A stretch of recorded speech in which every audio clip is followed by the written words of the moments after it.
Today was turning the world's largest prayer wheel in Shangri-La. 10:30. Off we go to Yunnan. Hopefully today will more luck. We were getting a long lift all the way to Shangri-la.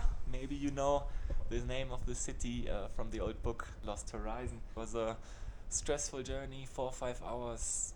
Really, really beautiful. But I got really, really motion sick, and he was racing big time, as you might have seen in that one clip. Now it's time to go explore the old town before it gets too dark. Can't sleep. Now I'm entering Song. That's the old town of Shangri-La.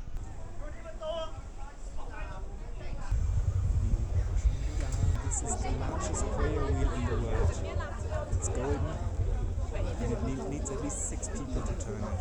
You need to turn it 3 times, and if you manage to do it, it gives you a tongue. We're making it! Doggo! Oh, it's exhausting. Hey! Na du?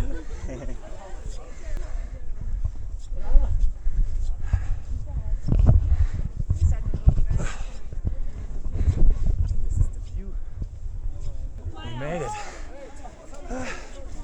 Well done. Maybe it was bringing luck for tomorrow's horror story.